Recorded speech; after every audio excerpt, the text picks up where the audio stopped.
आप सबका स्वागत और धन्यवाद। शिला प्रभुपाद शिक्षामृत में से श्री चैतन्य महाप्रभु यद्यपि स्वयं श्री कृष्ण थे, फिर भी उन्होंने अपने मित्रों और सहयोगियों से अपील की पे उनके मिशन में उनकी सहायता करें। फिर मेरा क्या कहना है, मैं एक साधारण मनुष्य हूँ, मुझे आपकी सहायता की आवश्यकता है। योगेश्वर को पत्र 12 जून को लिखा प्रभुपाद जी ने। तो भक्त लोग जो हैं बड़े विनम्र होते हैं। प्रभुपाद कह रहे हैं मुझे आप सबके सहयोग की आवश्यकता है। भगवान ने भी कहा, कहते चैतन्य स्वयं कृष्ण थे, लेकिन उन्होंने भी सबके सहयोग के लिए कहा। मैं तो एक साधारण व्यक्ति हूँ। एक महान वैष्णव अपने आप को साधारण व्यक्ति कह रहे हैं। हम जो साधारण हैं, हम अपने आप को बड़ा महान समझते हैं। ये हमारी बीमारी है, इसको ठीक करने का प्रयास करना है।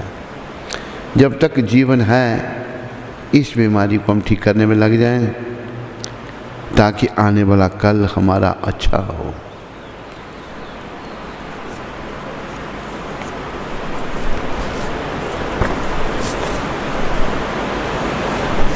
तो ये मिशन क्या है प्रभुपाद जी का?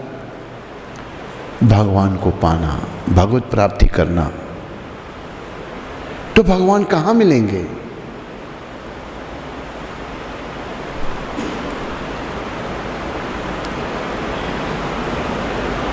भगवान कहाँ हैं, कहाँ मिलेंगे?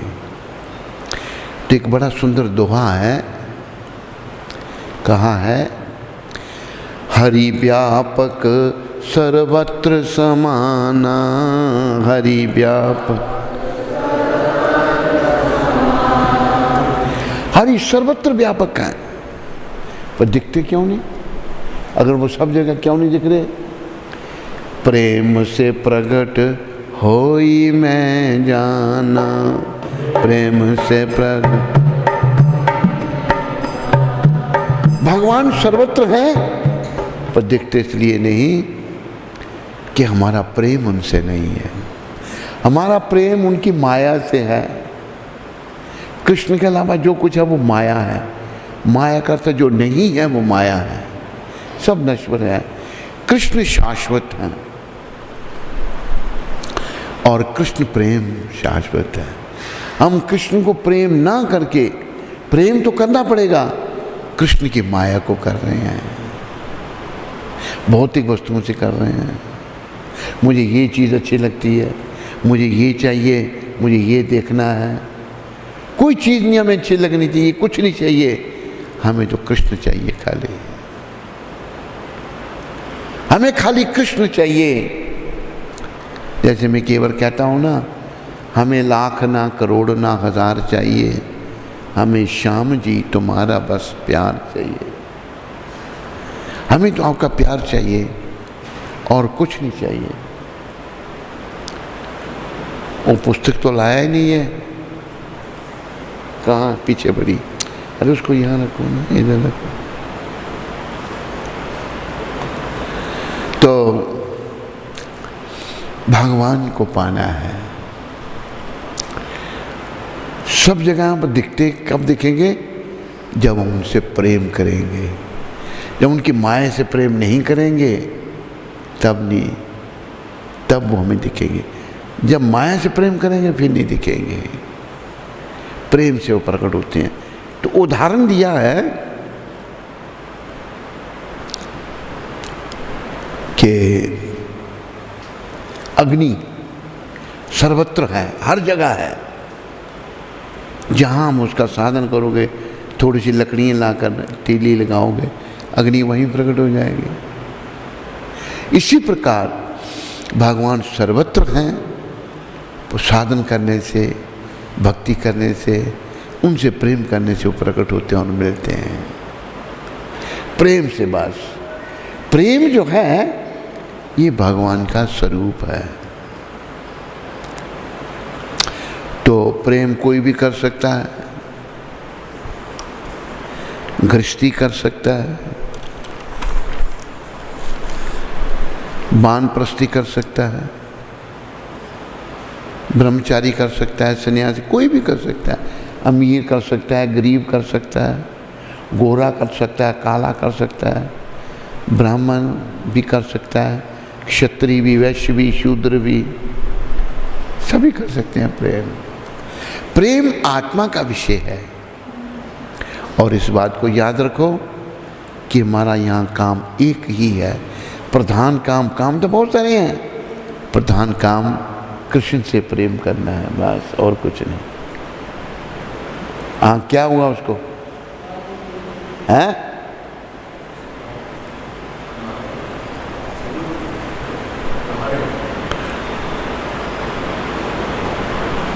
तुमने देखा उनको? तुमने देखा नहाते हुए?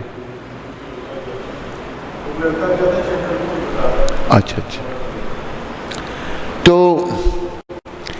भगवान प्रेम से प्रकट। और याद रखो, एक प्रश्न, प्रेम कहाँ है? प्रेम सबके अंदर है। जैसे आत्मा सबके अंदर है,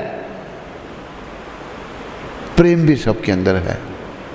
दिखता क्यों नहीं? वो बट गया है, वो भगवान की माया से प्रेम हो गया है, नश्वर वस्तुओं से प्रेम हो गया है।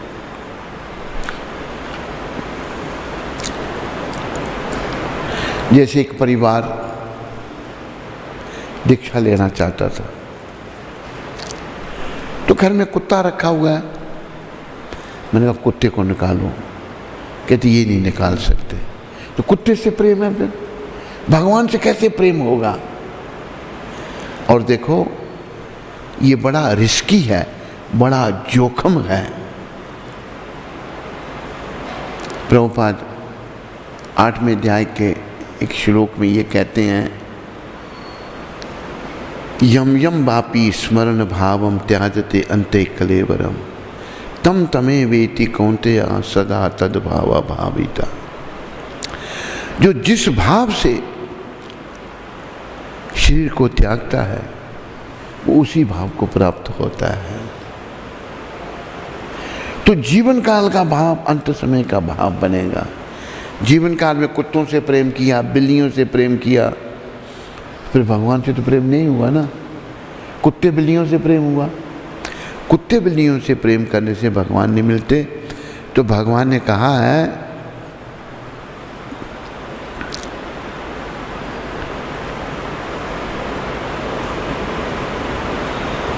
कि मेरी शरण में आओ, माम एकम, मेरी एक की शरण में आओ, मैं तुम्हें सारे पापों से छुड़ाकर मोक्ष दूंगा। अगर हम कुत्तों की शरण में रहें, भगवान कैसे मिलेंगे? तो भगवान ने, प्रभुपाद जी ने उदाहरण दिया है महाराजा भरत का। महाराजा भरत जो थे, दुनिया तो पूरी, जो लोग शरीर के स्तर पर हैं वो भारत के टुकड़े कर रहे हैं। जैसे पाकिस्तान बना, एक व्यक्ति पाकिस्तानी कहता था, लड़के लिया है पाकिस्तान, हंस के लेंगे हिंदुस्तान। खुद चाहे मर भी गया हुआ, ले गया पाकिस्तान को साथ, पाकिस्तान वहीं पड़ा है। ये हमारी अज्ञानता है।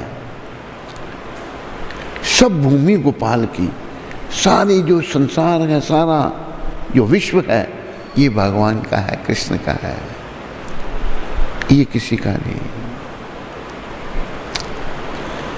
जैसे एक दोहे में कहा है, माटी कहे कुमार से तू क्या रोंदे मोए, एक दिन ऐसा आएगा मैं रोंदूंगी तो है।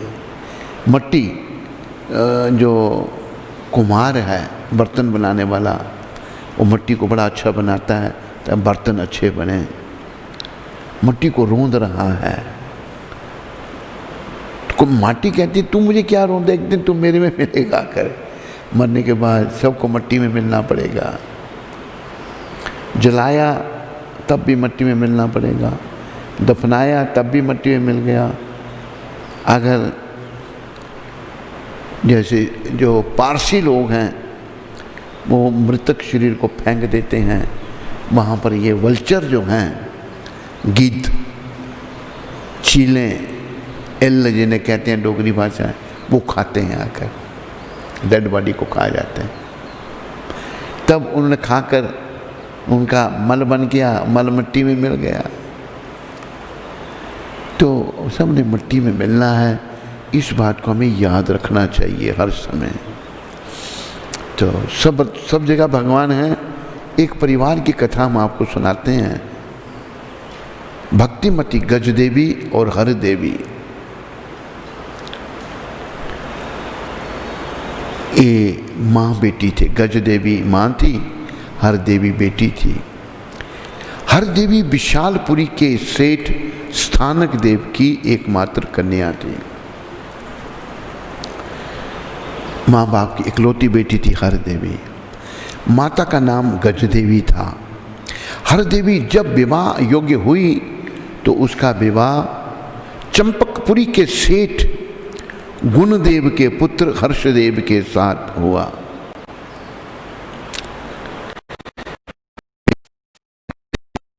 चढ़ गया, माँ को बुखार चढ़ गया गज देवी को। जिस दिन बेटी का विवाह और विदाई हो रही थी, मैं अपने पूजा भवन में गई और वहाँ भगवान से प्रार्थना करने लगी। गज देवी की आंखों में आंसू हैं, वो रो रही है, लेकिन बड़े भाव से भगवान से प्रार्थना कर रही है, भगवान आप मुझे अपने चरणों में बुलाना चाहते हो। देखो जो शुद्ध भक्त उनको पता लग जाता है कि हमें जाना है। आत्मा जब शुद्ध हो जाती है, कोई विकार नहीं रहता, काम क्रोध मोह लोभ अहंकार मद मत्सर ईर्ष्या कोई नहीं रहते उनमें। जैसे प्रभुपाद जी जानते थे, मायापुर 1977 यानी कि मार्च अप्रैल में मायापुर का उत्सव होता है।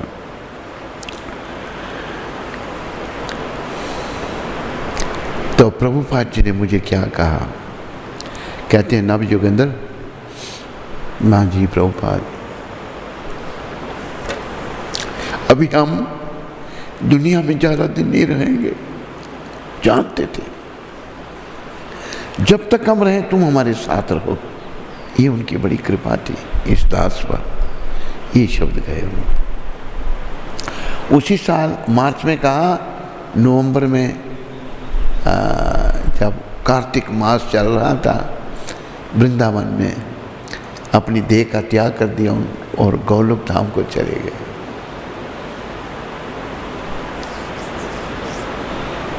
तो इसी प्रकार गज देवी बड़ी बीमार हो गई, रो रही, आंखों में आंसू हैं, भावुक है वो,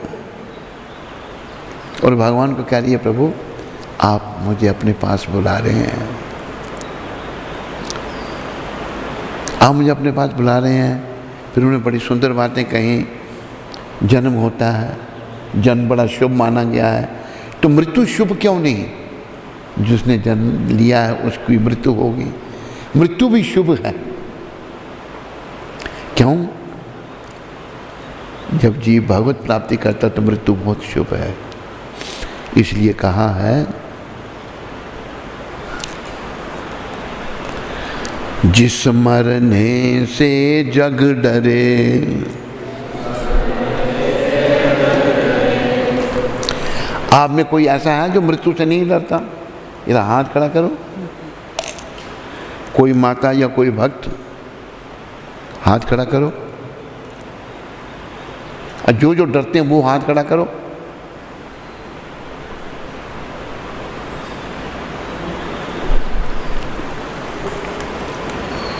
सभी डरते हैं मृत्यु से।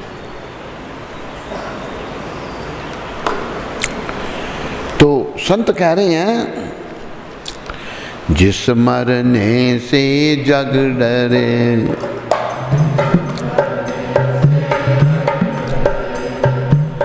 मेरे मन आनंद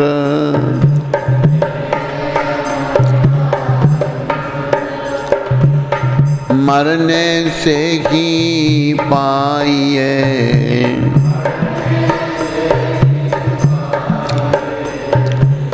पूरन परमानंद।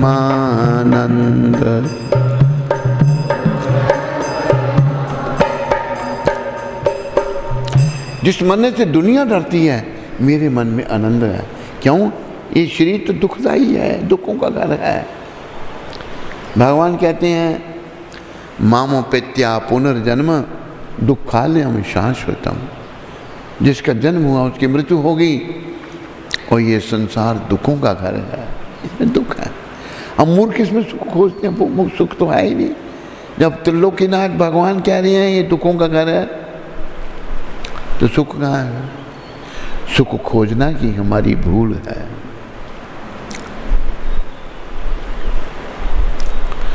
तो गजदेवी माता जो हैं, भगवान से कहती है आप मुझे बुलाना चाहते हैं, पर ये जो मेरी बेटी है बालिका हरिदेवी को भी आप अपने पावन चरणों में स्वीकार कर लो, मेरी बेटी को भी स्वीकार कर लो। अगर अच्छे माता पिता मिले हों तो वो भगवान से मिला देते हैं। तो गज देवी की जो प्रार्थना थी सच्ची थी, हृदय से थी, वो बड़ी भक्त थी भगवान की। गज देवी की प्रार्थना स्वीकार हुई। देखो, प्रार्थना के बारे में पहले भी कई बार कहा है, प्रार्थना तो वो है जो दिल से होती है, पर मुश्किल तो ये है, बड़ी मुश्किल से होती है। इतनी देर से सोरा तो उठाता नहीं तुम उसको, जो जिसके पास को उसका धक्का मार के उठाओ, किसी को सोने मत दो। दिल से प्रार्थना बड़ी मुश्किल से होती है। वो देखो कौन गया नीचे, सर नीचे करके, कहाँ गया उसके इधर बुलाओ। उसने बोला दिखेगा नहीं हमें, हमें दिख गया, नीचे से झुक के जा रहा था।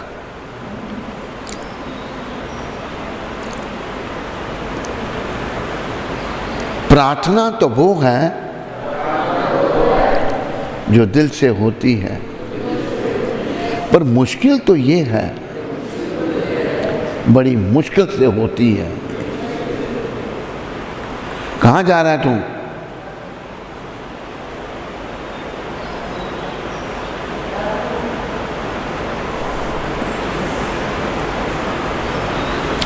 दिल से प्रार्थना नहीं होती, क्योंकि हमारा मन भटक रहा है, दिल शुद्ध नहीं हमारा। तो गजदेवी की प्रार्थना हृदय से थी, भगवान ने स्वीकार कर ली और भगवान स्वयं प्रकट हो गए, उसकी प्रार्थना से ही प्रकट हो गए और कहा देवी तुम मेरी परम भक्ता हो, मेरी भक्त हो तुम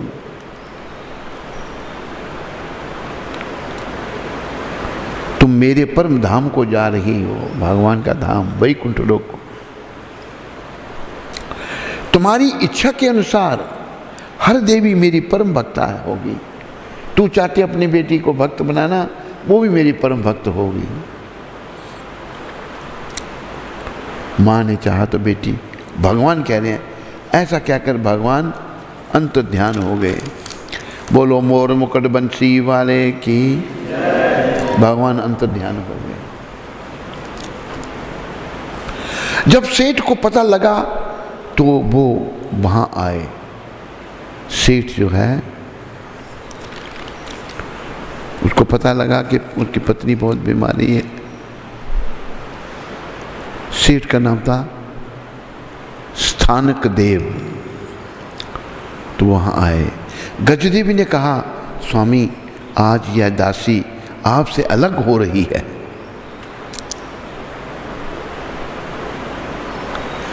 ये संसार से जाना ही सच है, जिसकी तरफ हमारा ध्यान नहीं जाता। लेकिन जाना अच्छा किसका होता है? भक्तों का, चाहे वो स्त्री है चाहे पुरुष है। बाकियों का जाना बेकार, नरक द्वार, नरक का द्वार। जो भक्त बन गए वो धाम में जाते हैं, जो भक्त नहीं बने वो नरकगामी होते हैं, अपने कर्मों का फल भोगने के लिए नरकों में जाना पड़ता है। तो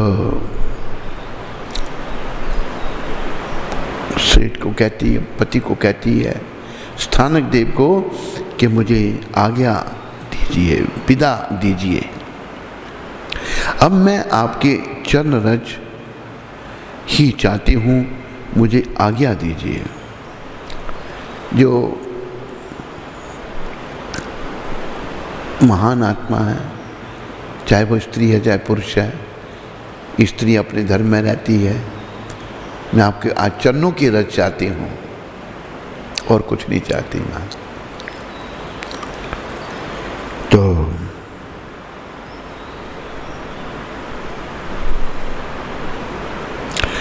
और फिर उन्होंने ये क्या कहा, गजदेवी माता ने कि आप निश्चिंत रहिए कि मैं हर देवी बेटी के विदा होने के बाद ही शरीर त्याग करूंगी। देखो भक्तों के हाथ में होता है,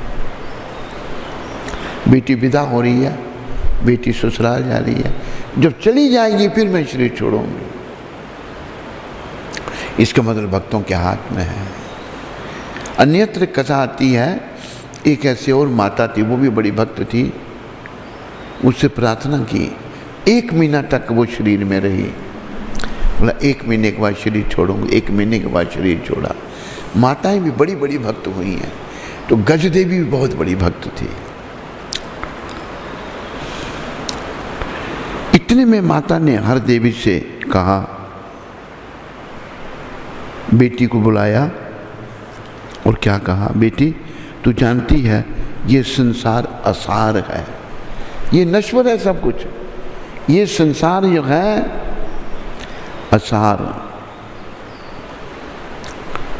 ये सार, इसमें कुछ नहीं, सब कुछ नश्वर, ये शरीर नश्वर। जैसे मैं एक बार उदाहरण देता हूँ, यहाँ चिनैनी है, चिनैनी के पास का रहने वाला ही हमारा अच्युतदास है, चिनैनी के पास ही है ना। वहाँ पर राजा था, चिनैनी वाला राजा, तो उनके महल बने थे राजा के, 55 जनरेशन उस महल में रहे, 55 जनरेशन। वहाँ के एक आदमी ने बताया था हमको, रहे और राज किया उन्होंने छोटी सी जगह पर, चिनैनी पर। पहले छोटे छोटे राजा होते थे, अभी वो जो महल हैं खंडर हो गए हैं, सब खत्म हो गए और बंदर रहते हैं उनमें, और लोग, बड़ी कीमती लकड़ी लगी हुई है, काट काट के लकड़ी ले जा रहे हैं लोग।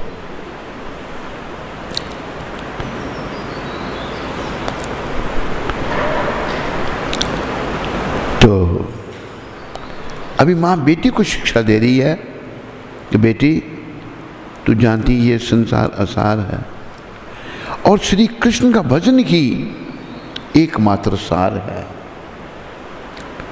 मेरे पीछे सारे बोलो, कृष्ण नाम की सार है और बाकी सब बेकार है। कृष्ण नाम केवल सार, याद रखो, बाकी सब बेकार।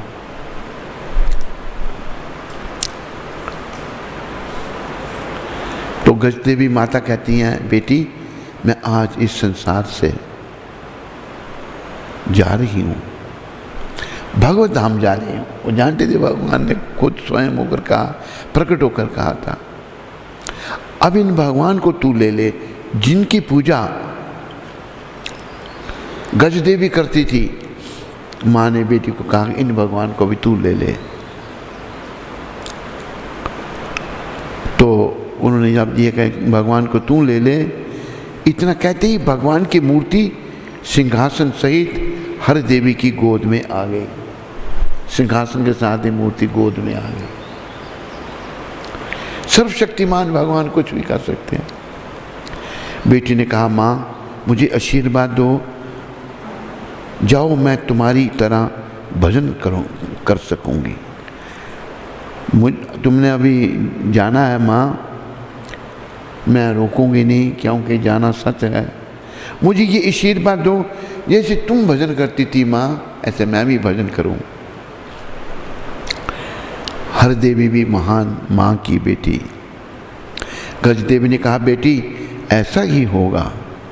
आशीर्वाद दे दिया माँ ने। स्त्री के लिए पति सेवा की मुख्य धर्म बताया गया है।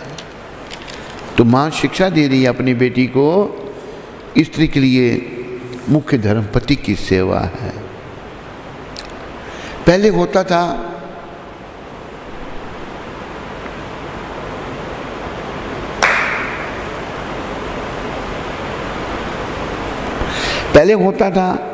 स्त्रियां पतिव्रता होती थी। आजकल क्या है, पुरुष पत्नी व्रता। पतिव्रता खत्म हो गया सिस्टम, कलयुग। ये ठीक नहीं। जो औरत का गुलाम है मर्द, उस बेचारे को घोर नरक में जाना पड़ेगा। नरक उसकी प्रतीक्षा कर रहा है। तो गजदेवी शिक्षा दे रही है कि तू अपने सास ससुर की सेवा भी करना, पति ही परमेश्वर है, तू भक्ता है, ध्यान रखना इस व्यवहार में कोई त्रुटि ना आने पाए। सास ससुर की सेवा, पति की सेवा, इस व्यवहार में त्रुटि ना, कोई कमी ना आने पाए। माता ऐसा ही होगा। हर देवी कहती है अपनी माँ गज देवी को, माँ मैं ऐसा ही करूंगी जैसे तू कह रही है। लाख दुख आने पर भी आपकी यह बेटी अपने कर्तव्य से नहीं डिगेगी। लाख दुख आने पर भी मैं अपने कर्तव्य पर बनी रहूंगी। तो देखो कहा है, पीछे बोलो, धीरज धर्म मित्र अरु नारी, धीरज धर्म मित्र अरु नारी,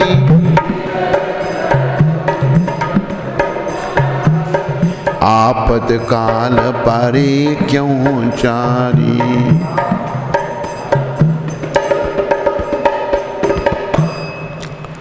धीरज, धर्म, मित्र और स्त्री की परीक्षा कब होती है?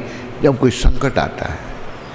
तो हर देवी अपनी माँ को कह रही है, माँ मैं अपने कर्तव्य से नहीं हटूंगी, अपने कर्तव्य पर रहूंगी। हर देवी ने दृढ़ता से ऐसा कहा। तत्पश्चात हर देवी विदा हो गई माँ को प्रणाम करके कि माँ मुझे आशीर्वाद दो। बेटी चली गई। हर देवी की सास का स्वभाव बड़ा ही, चली गई, कन्या विदा हो गई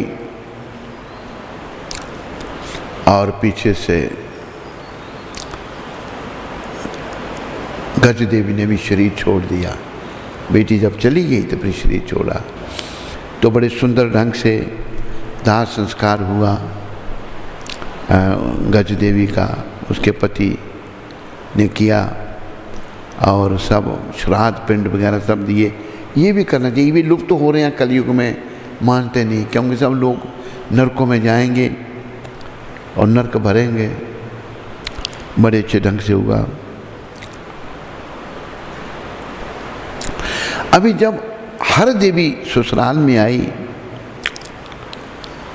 उनके ससुर बड़े अच्छे थे और पति भी अच्छे थे। हर देवी का पति जो था वो भी अच्छा था, लेकिन हर देवी की सास जो है उसका स्वभाव बड़ा क्रूर था, बड़ी क्रूर थी वो। मैं हर देवी के साथ निर्दय व्यवहार, मतलब बेकार का व्यवहार वो अपनी बहू से करती थी। खाने को सूखी रोटी देती थी, सूखी रोटी खाओ, और सूखी रोटी भी थोड़ी सी, ज़्यादा नहीं। कभी कभी तो हाथ भी उठा मारती भी थी बहू को हर देवी के साथ। परंतु हर देवी माता को याद कर सब कुछ चुपचाप सहन कर लेती।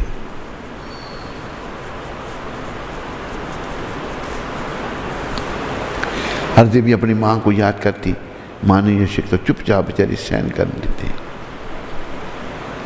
मन में सोचती भगवान मेरी परीक्षा ले रहे हैं।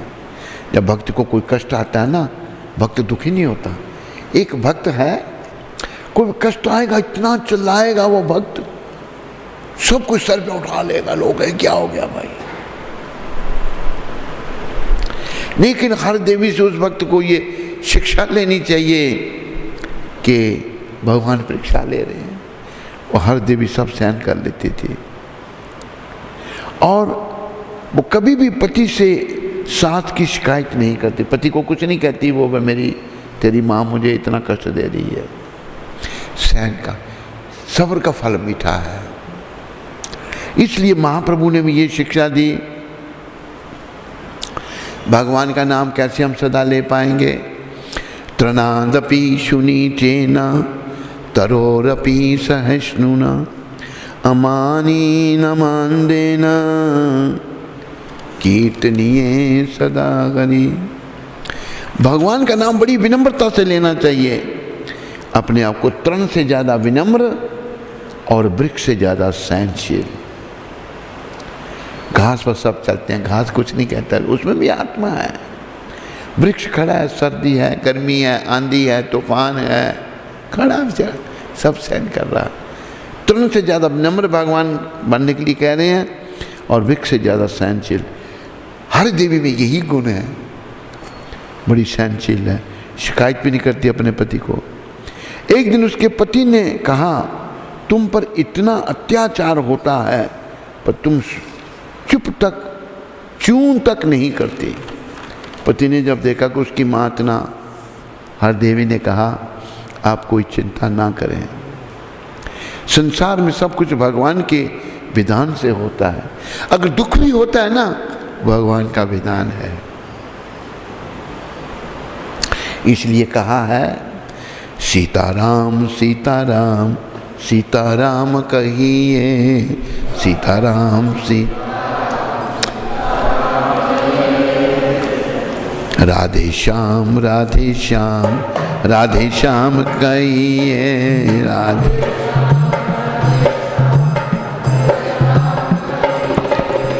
जागी विधि राखे राम ताकि विधि रहिए, जागी विधि जागी विधि राखे श्याम ताकि विधि रहिए।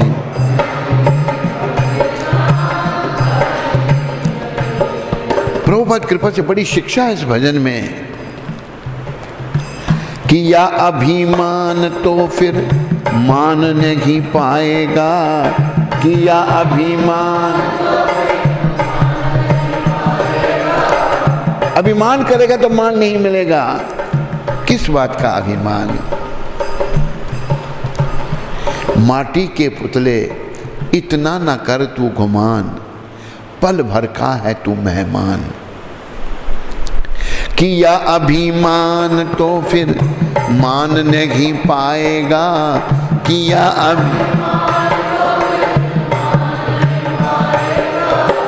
होगा प्यारे वही जो श्री राम जी को भाएगा।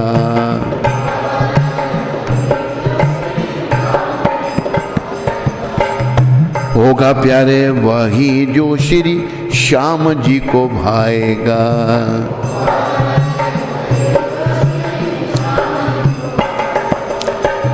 विधि का विधान जान हानि लाभ सही है, विधि का विधान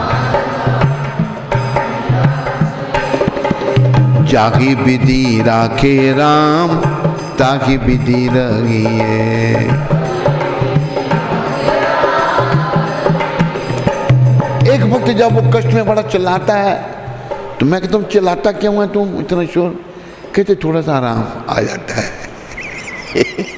चिल्ला लेते सब मन की मलिनता, मन मलिन है। ये मन की मलिनता को समझना है। धन्य है माता हर देवी, धन्य है गज देवी माताएं। बड़ी शिक्षा, सबको इनकी शिक्षा लेनी चाहिए। इस भजन में आगे शिक्षा क्या है? जिंदगी की डोर सौंप हाथ दीनानाथ के, जिंदगी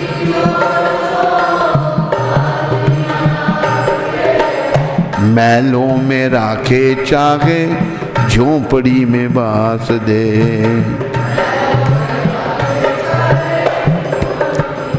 भगवान के हाथ में जीवन की डोरी सौंप दे।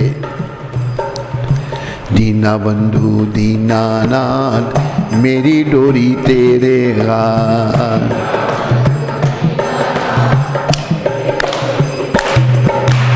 हाथ ऊपर करो, ऊपर। दीना बंधु दीनानाथ मेरी डोरी तेरे हाथ। ऊपर हाथ, ऊपर। दीना बंधु दीनानाथ मेरी डोरी तेरे हाथ। दीना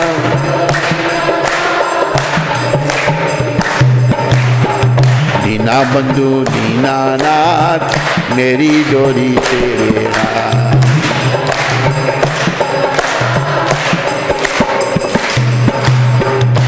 जीवन की डोरी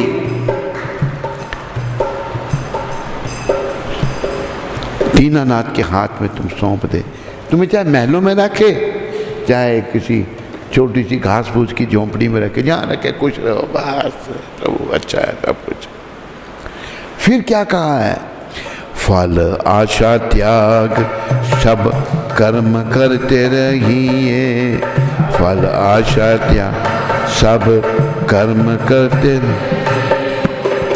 जागी विधि राखे राम ताकि विधि रहिए।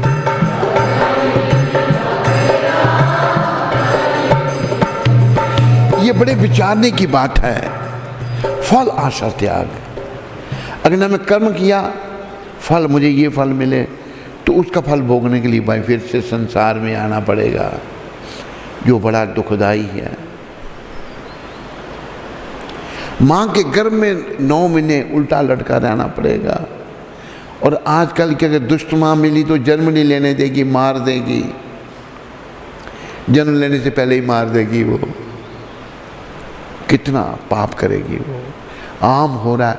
करोड़ों बच्चे, हमारी प्रधानमंत्री माननीय इंदिरा गांधी ने ये शुरू किया था, बच्चों को मारो। करोड़ों बच्चे, हिंदू बच्चे मारे गए, करोड़ों, एक दो नहीं। तो ये बड़ा पाप है। अगर आपको बच्चा नहीं चाहिए, संयम बरतो। संयम है नहीं, बच्चा पेट में आ गया, मार दो उसको। ब्रह्म हत्या से दुगना पाप भ्रूण हत्या का लगता है। आगे हमारे सरों पर इतने पाप हैं, कैसे भगवान को मिलेंगे? पाप गठरिया सर पर ला दे रहा भटकता रो। पाप गठरिया सर,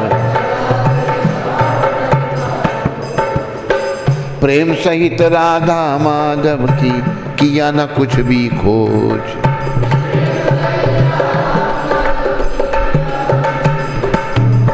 झूठा करता रहा तमाशा, झूठा करता रहा तमाशा, बातों में बीती जाए। बड़ा जोर से, आराम से बजाया करना।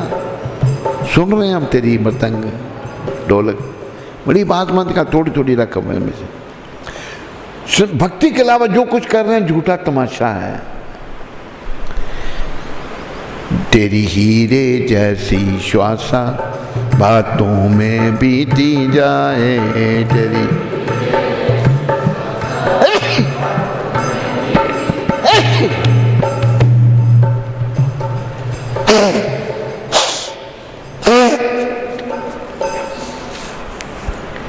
रे मन राम कृष्ण बोल। तेरी जो श्वास हैं, इनकी तुलना हीरों से की हुई है। ये बातों में बीते जा रहे हैं, तू भगवान का नाम ले। इनको व्यर्थ में मत गंवा, हर श्वास में तू भजन कर भगवान का। फल आशा त्याग, कोई कर्म का फल नहीं चाहिए, कुछ नहीं चाहिए मेरे को। कृष्ण प्रेम पाने के लिए अगर कोई कर्म किया, मुझे ये फल मिले, भोगो वो फल, इस जन्म में अगले जन्म फिर भोगना पड़े।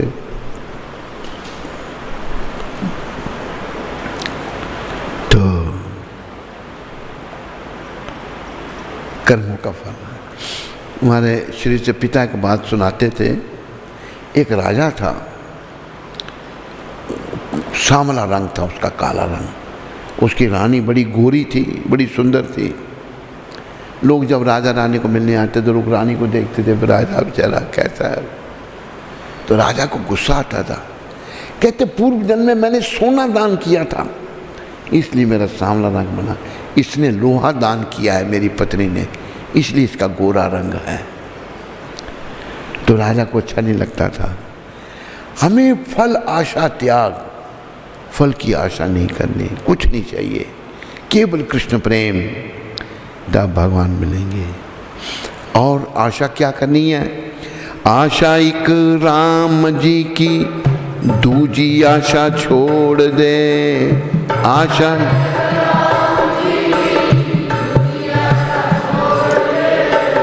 नाता एक राम जी से, दूजे नाते तोड़ दे।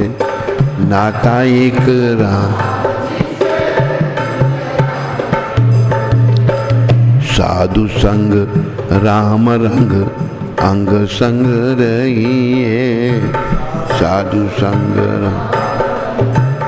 अंग संग, जागी विधि राखे राम, ताकि विधि रही।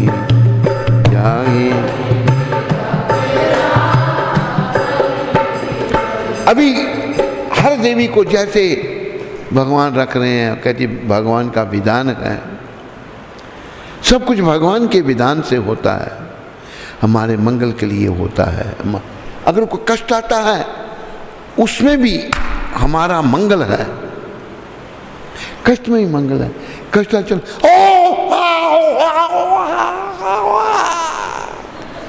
इतना शोर मचाया कि गली मल्ले वाला कहते क्या हो गया भाई, ऐसा नहीं, सहन करो, तेरे कर्मों का फल है। कर्म करते तूने सोचा नहीं, अभी तुम क्यों चिल्लाता है इतना, ये बंद कर दे, ये ठीक नहीं। तो हर देवी की शिक्षा स्त्री है कि संसार में सब कुछ भगवान श्री कृष्ण के विधान से होता है, हमारे मंगल के लिए होता है, मंगल के लिए। भगवान जो कुछ करते हैं अच्छा ही करते हैं, लेकिन हम समझते नहीं। एक और छोटी सी कथा सुना देता हूँ। भगवान जो करते हैं ठीक करते हैं। एक राजा था, उसका एक मंत्री था, वो बड़ा भक्त था भगवान का। कोई बात हो तो मंत्री कहते हैं भगवान जो करते हैं अच्छा करते हैं, और वो यही सच्चाई है। इस कथा के माध्यम से सिद्ध हो जाएगा। एक दिन राजा की उंगली कट गई। राजा मंत्री को कहता है मंत्री जी देखो मेरी उंगली कट गई। मंत्री कहता है भगवान जो करता है अच्छा करता है। राजा को गुस्सा आया, उंगली कटी थी उसकी, इसमें क्या अच्छा किया, भगवान ने मेरी उंगली कट गई, अच्छा क्या। राजा को गुस्सा आया, कहते इसको जेल में बंद करो, हर समय यही कहता है भगवान जो करते हैं अच्छा करते, बंद करो उसको जेल में। जब उसको जेल में डालने का ऑर्डर दिया तो मंत्री जी कहते हैं भगवान जो करता है अच्छा ही करता है। अरे जेल में क्या अच्छा, वो भी अच्छा। भक्त समझते हैं, सब लोग नहीं समझ सकते। धीर लोग समझते हैं, अधीर नहीं समझ सकते। हमें धीर बनना है। धीरज धर्म मित्र अरु नारी, आपत काल परीक्षो जारी। तो मंत्री जेल में चला गया बेचारा। राजा की उंगली का जख्म ठीक हुआ, मन में आया चलो आज थोड़ा जंगल में चलते हैं। जब भी राजा जंगल में चलता तो मंत्री को साथ ले जाता था। अरे मंत्री जेल में है, उसने किसी दूसरे को नहीं लिया, राजा अकेला ही चला गया, घोड़े पर बैठ के जंगल में गया। जंगल में जाता जाता वो रास्ता भूल गया। रास्ता भूल गया, वो जंगली लोगों के संपर्क में आ गया। जंगल में रहने वाले लोग जो थे, जंगली लोगों ने उसको पकड़ लिया, राजा को पकड़ लिया। पकड़कर उनका जो सरदार था उसके पास ले आए। सरदार ने देखा कि ये बड़ा सुंदर आदमी, कहते हैं हम इसकी बलि अपनी माता काली को देंगे, काली माता खुश हो जाएगी। अभी राजा सोचने लगा मेरा गला कट जाएगा, मार देंगे मेरे को, ये कोई बचने का रास्ता है ही नहीं, वो इतने सारे, मैं अकेला कुछ नहीं कर सकता। उसको ले गए, शुद्ध करो उसको, नहलाया, राजा को नहलाया। अभी गला काटने की जो बात आई काली माता के सामने, तो सरदार कहता है देखो भाई ये अंग पूरे हैं, इसके कोई अंगहीन तो नहीं है। देखा एक उंगली नहीं है, ओहो ये तो अंगहीन है। अंगहीन की बलि नहीं लगती, पूरे अंगों वालों की बलि लगती है, ऐसी धारणा बना रखी है। कहते इसको कपड़े पहनाओ, जहाँ से लाया वहीं छोड़ के आओ इसको। अभी राजा को समझ आया कि मंत्री जी ने कहा था भगवान जो करते हैं अच्छा करते हैं, अगर मेरी उंगली नहीं कटी होती तो आज गर्दन कट जानी थी। भगवान ने मेरी उंगली काट के मेरी गर्दन बचा ली। मंत्री अपना राजा वापस आ गया, आगे बोला मंत्री को जेल से निकाल के ले आओ। लाया। अभी राजा कहता है मंत्री जी उस दिन आपने कहा मेरी जब उंगली कटी, भगवान जो करता है अच्छा करता है, लेकिन मैं नहीं समझा, आज समझ आई मेरे को। सारी बात बताई। कहती एक बात मेरी समझ में अभी भी नहीं आई, आप इतने अच्छे हैं, भक्त हैं, आपको भगवान ने जेल में क्यों डाला? निमित्त चाहे राजा बना, पीछे भगवान है। विधि का विधान जान, हानि लाभ सही है। हाथ पीछे है, कोई निमित्त बनता किसी को मारने के लिए, अगर उसकी अनुमति नहीं होगी कोई नहीं मार सकता। अगर किसी ने मार दिया किसी को, उसकी भी अनुमति है। इसलिए भक्त जो है वो भगवान पर निर्भर रहता है।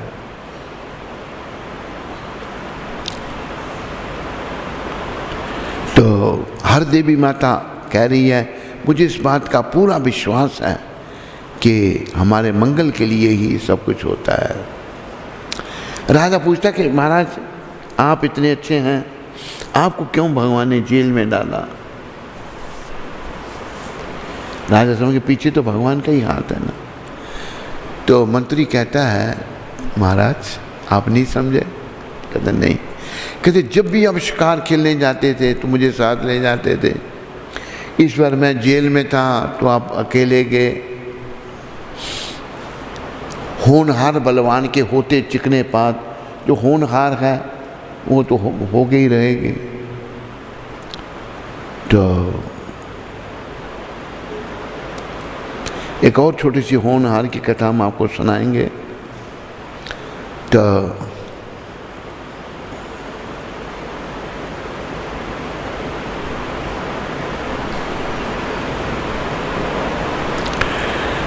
दूसरी माइक है कोई नहीं? और दूसरी माइक कोई है?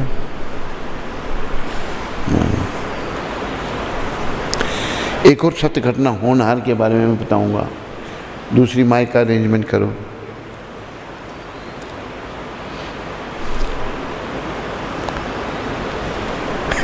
माइक उससे मांग रहा है, माइक उधर पड़ी है, वो कहाँ देगा तेरे को माइक? हाँ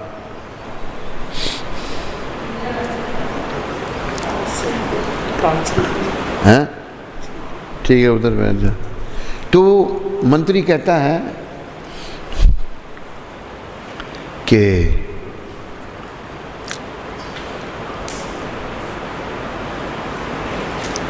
महाराज अगर मुझे जेल में नहीं डालना होता तो मुझे साथ ले जाना था आपने। अगर हम दोनों पकड़े जाते जंगली लोगों के द्वारा, आपने तो बच जाना था। क्योंकि आपकी एक उंगली कटी है, मेरी तो सारी उंगलियां पूरी हैं, मैं अंगहीन नहीं हूँ, मेरा गला कट जाना था। राजा कहता हाँ।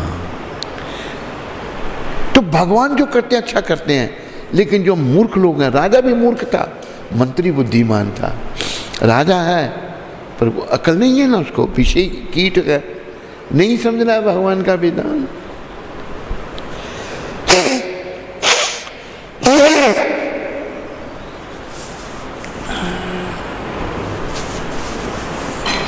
हर देवी माता भक्त है अपनी माँ गज देवी की कृपा से, वो इन बातों को समझ रही है। पति दुखी है कि तेरी साथ ऐसा अन्याय हो रहा है, मेरी माँ इतना तेरे को कष्ट दे रही है। तो एक घटना घटी थी, होनहार बलवान के, याद आई तेरे को? ट्रक में जा रहे थे, एक्सीडेंट, याद आई? भूल गया? वो सुना दे घटना। होनहार है? नहीं, कहाँ गए हैं?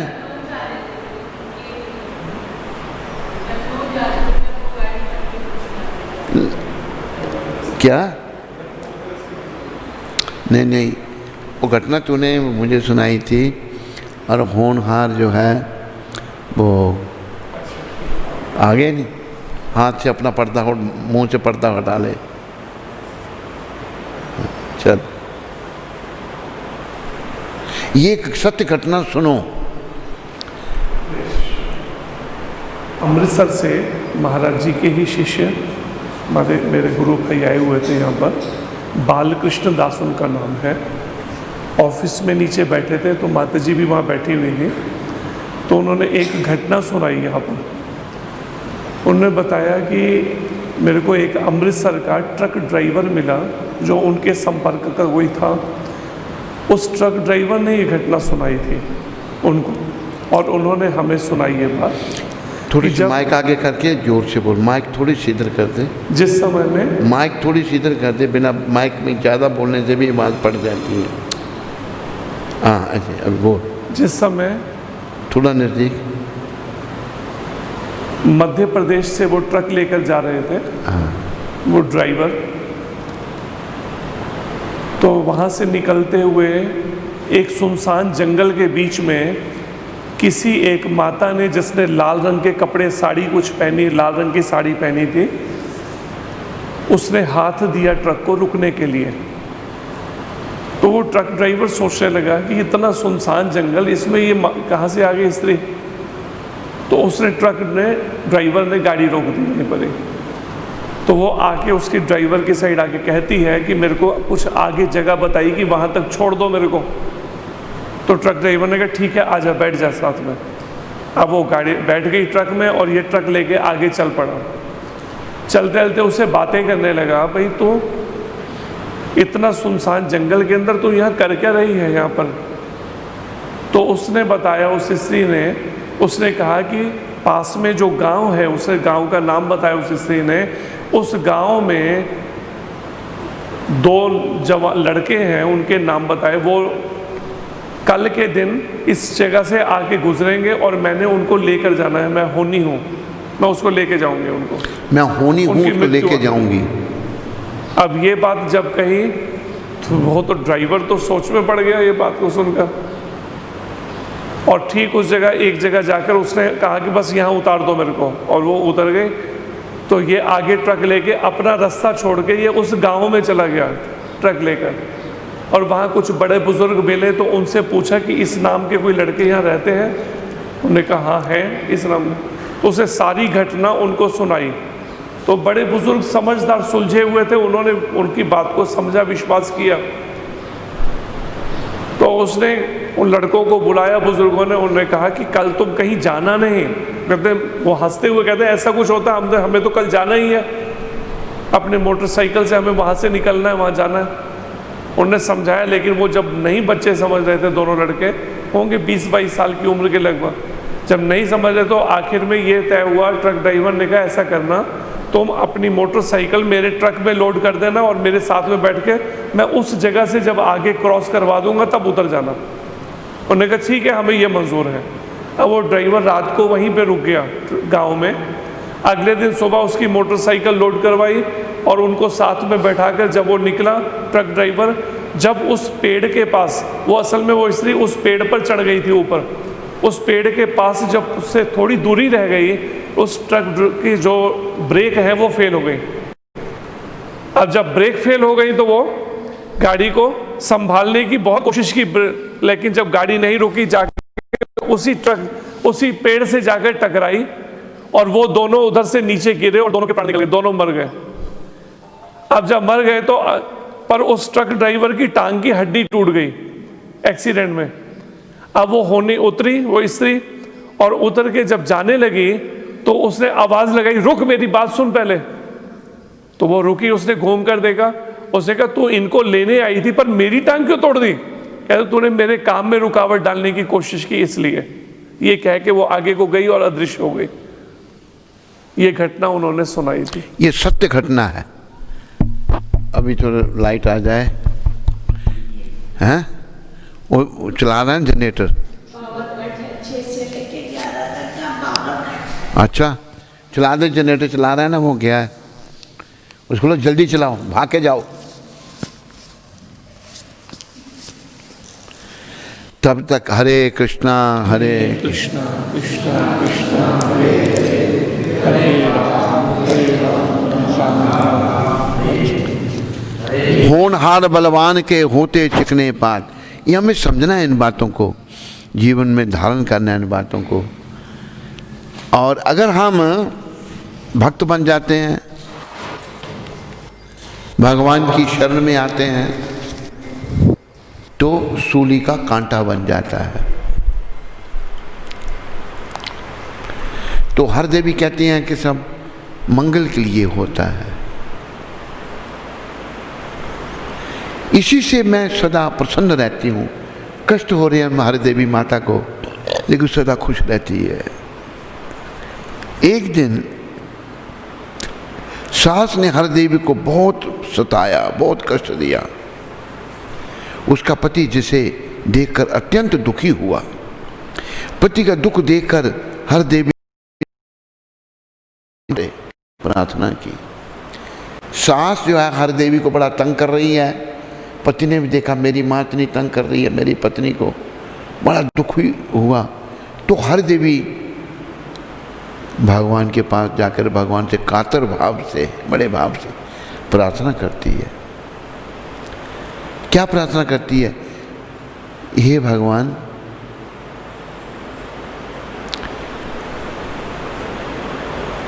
प्रार्थना क्या कर रही है? भक्त कैसे होते हैं?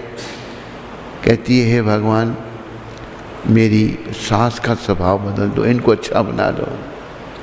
उसकी प्रार्थना को सुनकर भगवान प्रकट हो गए। माँ के सामने प्रकट हुए थे, बेटी के सामने भगवान प्रकट हो गए और कहा हर देवी कि तू वर मांग, क्या वर चाहिए तेरे को? तो हर देवी कहती है हे भगवान, मेरी सास को बदल दो आप, मेरी सास का स्वभाव अच्छा कर दो। भगवान ने जब दर्शन दिए बोला तथास्तु। क्या मांग रही है?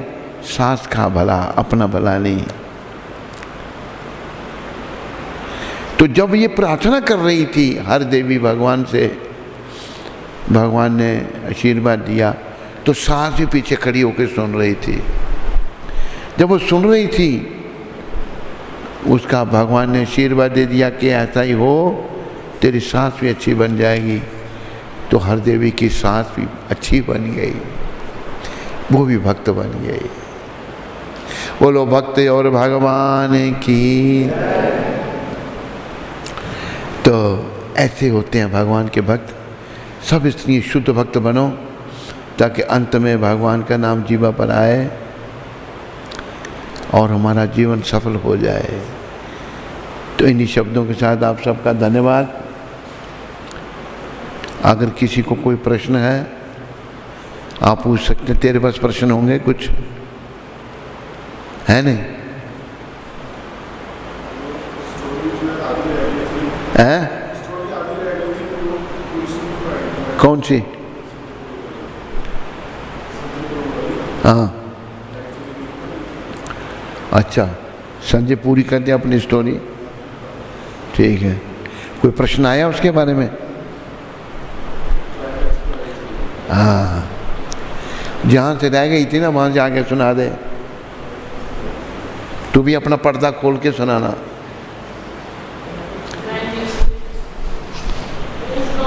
पर्दा हटा दे, जलवा दिखा दे, पूरा नहीं तो थोड़ा ही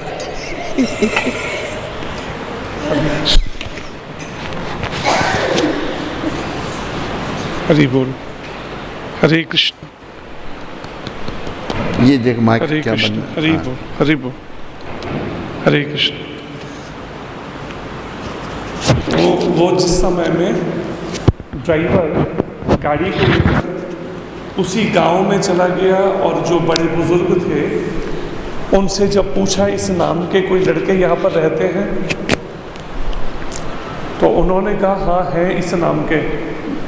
तो उसने पूरी घटना जब सुनाई कि इस तरह से रास्ते में एक स्त्री मिली थी और सारी घटना जब बताई, तो उन बड़े बुजुर्गों ने तो इस बात पे विश्वास कर लिया पूरी बात सुनकर, और उन लड़कों को बुलाकर कहा कि कल तुम उधर जाना नहीं उस पेड़ की उस जगह पर।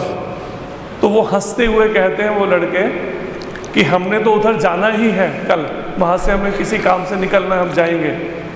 वो नहीं मान रहे थे। तो तब ड्राइवर ने कहा अच्छा ऐसा करना, अपनी मोटरसाइकिल जो है वो मेरे ट्रक में रख लेना और मेरे साथ में ही चलना, मैं अपने ट्रक में बैठाकर उस जगह से जब आगे निकाल दूंगा फिर उतर जाना।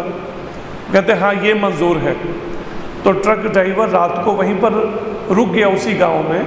अगले दिन सुबह मोटरसाइकिल उस ट्रक में लोड करी और साथ में वो दोनों बैठ गए। जब वहाँ से चल पड़ा, जब उस जगह पहुँचने से कुछ दूरी पर ही ट्रक की ब्रेक फेल हो गई। उसने बहुत कोशिश की रोकने की, लेकिन वो जाकर ट्रक जो है उस पेड़ से टकराया और वो दोनों लड़के साइड के दरवाजे से नीचे गिरे और दोनों की मृत्यु हो गई। तभी उस ट्रक ड्राइवर ने देखा कि वो सामने से वो स्त्री अब जा रही है। इसने आवाज लगाई ड्राइवर ने। बोलो ट्रक ड्राइवर की हड्डी टूट गई, वही बताना जी। ट्रक ड्राइवर की हड्डी टूट गई पाँव की, वही उस ट्रक ड्राइवर की जो है टांग की हड्डी टूट गई थी। तो उसने आवाज लगा के कहा सुन मेरी बात को, अच्छा तूने इनको लेकर जाना था, इनकी तो अलग बात, लेकिन मेरी टांग की हड्डी क्यों तोड़ दी? तो तब वो स्त्री कहती है कि तूने मेरे काम में रुकावट डालने की कोशिश की, इसलिए मैं होनी हूं। और ये कह के आगे को बढ़ी और फिर अदृश्य हो गई। इसलिए कहा कि होनहार बलवान के होते चिकने पात। कोई प्रश्न है तेरे पास आज? कितने हैं? चलो चलो शुरू कर दो। प्रशांत मिश्रा, समस्तीपुर, बिहार से। शिला गुरुदेव महाराज जी के श्री चरणों में दंडवत प्रणाम। हे गुरुदेव, अगर शिला प्रभुपाद जी द्वारा रिकॉर्डेड हरे कृष्ण महामंत्र को लगातार बार बार सुना जाए तो क्या ऐसा करना हरे कृष्ण महामंत्र जप करने के समान होगा? हे पिताश्री, कृपया मार्गदर्शन करने की कृपा करें, क्योंकि अगर हम ज़्यादा देर बैठकर जप करेंगे तो माता पिता को कष्ट होने लगता है कि ये जॉब की तरफ ध्यान नहीं देकर सिर्फ हरे कृष्ण हरे राम करने लगता है। ऐसा करते रहेगा तो भटकेगा कुछ नहीं। हे परम कृपालु पिताश्री, आपकी कृपा से ये समझ पाया हूँ कि हरि नाम ही सबसे बड़ा धन है, सब कुछ है। कृपया मेरा मार्गदर्शन करने की कृपा करें। क्या नाम इसका? प्रशांत जी। ऐसा है कि प्रभुपाद जी के द्वारा जब कि आप सुनते हैं उससे शुद्धि होगी, और आपके माता पिता नहीं चाहते आप जप करो, ये उनकी बेसमझी है, ये समझ ठीक नहीं है उनकी। जैसी उनकी समझ है वो वैसी बात करेंगे, वैसे आपको भी जप करने का प्रयास करना चाहिए। प्रभुपाद के द्वारा जप सुनना भी अच्छा है, लेकिन खुद करना बड़ा ज़रूरी है। सुनने से भी शुद्धि होगी और खुद करने से भी शुद्धि होगी। हरे कृष्ण।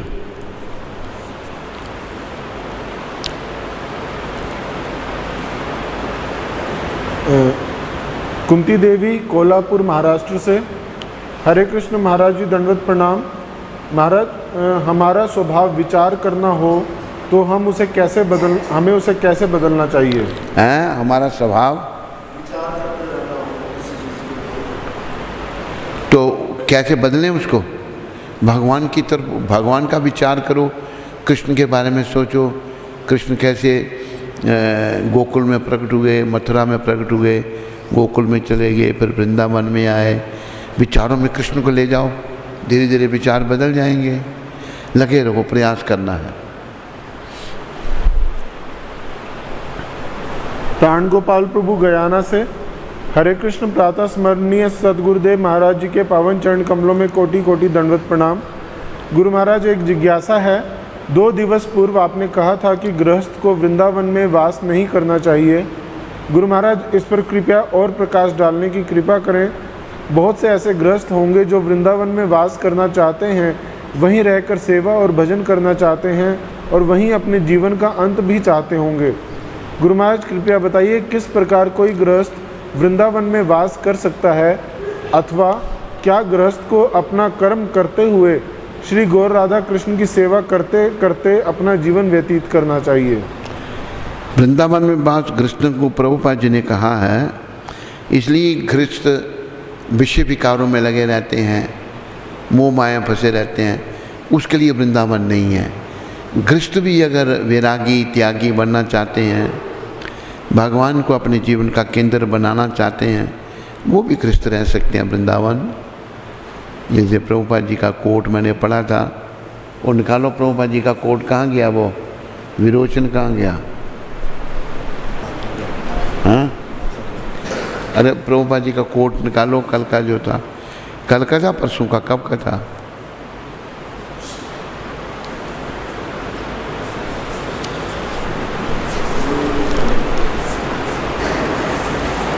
कब का था वो? कल का, परसों?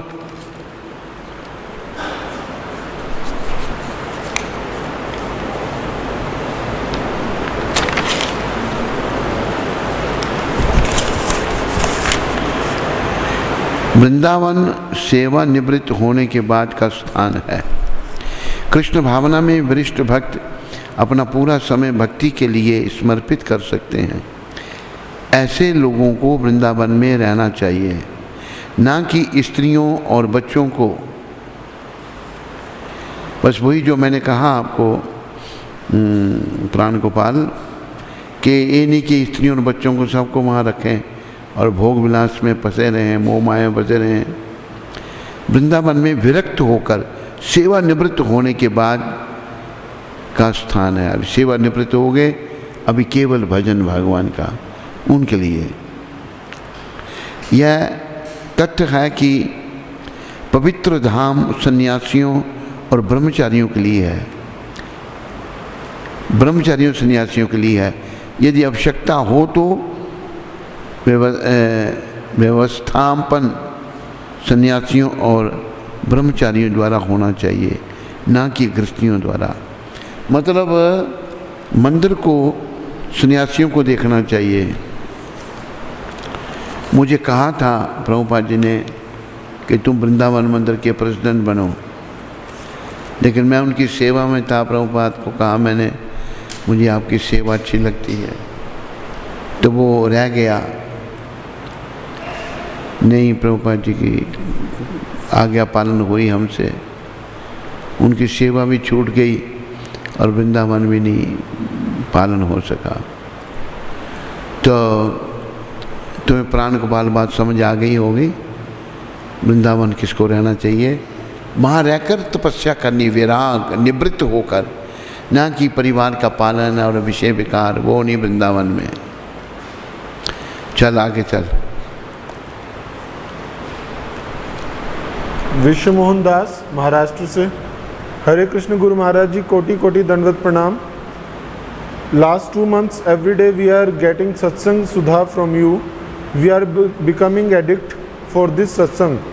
Just like drunkard require liquor, like that conditioned soul like me require this satsang. Thanks for this causeless mercy. Your small servant Vishwa Mohan Das. Thanks for this causeless mercy. अच्छा अच्छा, ठीक है, आगे चलो। हरे कृष्ण।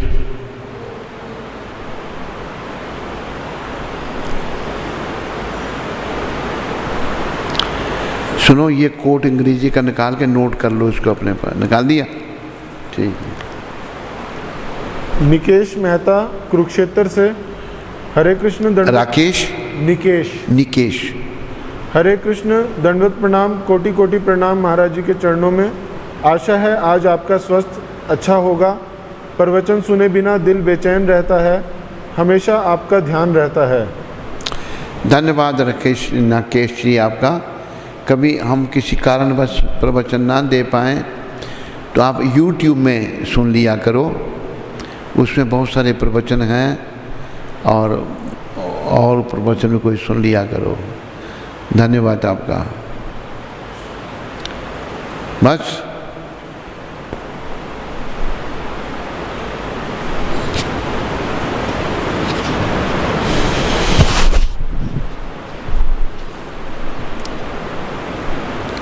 हरे कृष्णा। जैसा कि आप लोग सभी जानते हैं कि गुरु महाराज के चरणों में भगवान जी का, ठाकुर जी के लिए सभी भक्तों ने बहुत सेवा की है। तो आज USA से पदम दिशा प्रभु ने अपनी जो वो महीने की सेवा भेजते हैं तो उन्होंने भेजी है।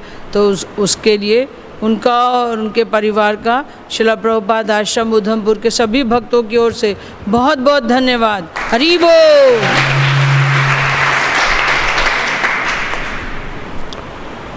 और कोई प्रश्न नहीं है? नहीं? कमेंट्स हैं? अच्छा, कोई अच्छा वाला एक आध कमेंट पढ़ दे।